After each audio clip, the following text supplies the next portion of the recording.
Hi, welcome to all of you to our book study on parenting in the pews.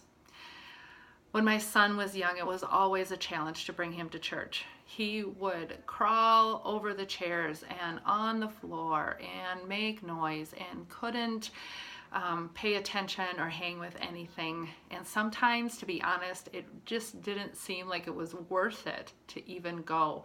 It was just better to stay home, and one of us at a time would go. And for a long time, then we didn't worship as a family. I really appreciate this author then for this book and how she presents why we bring our kids to worship and what it means to teach our kids to worship. I love the shift in thinking about just getting our kids through the worship service quiet, without an incident, right? We don't want to be embarrassed. We don't want to be distracting. We don't want to bother other people. But to really focus on teaching our kids to worship, to help them be active participants in the worship experience is really important.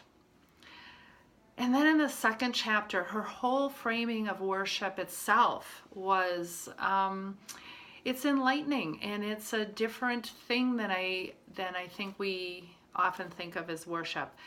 So often with our busy lives and crazy schedules, unfortunately, worship kind of becomes our one-stop shop for our faith, and we expect worship to teach us and preach to us and refuel us for the week and give us a connection and help us feel uplifted, and all of those things are great, but the true focus of worship is God. It's about filling God's desires and God's wanting to be in relationship with us. And so that might be a different shift for us in understanding. It might even be uncomfortable for us, but it certainly highlights the importance of having our children in worship with us and teaching them this core practice of our faith.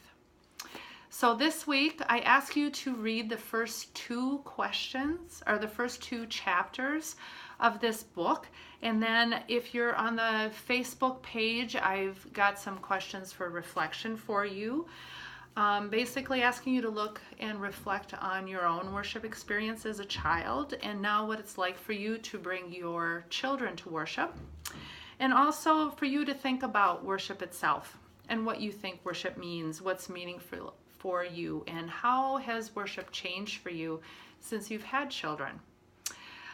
So comment away. I can't wait to hear what you think, and I'm so looking forward to the discussion. Thanks, and have a great day.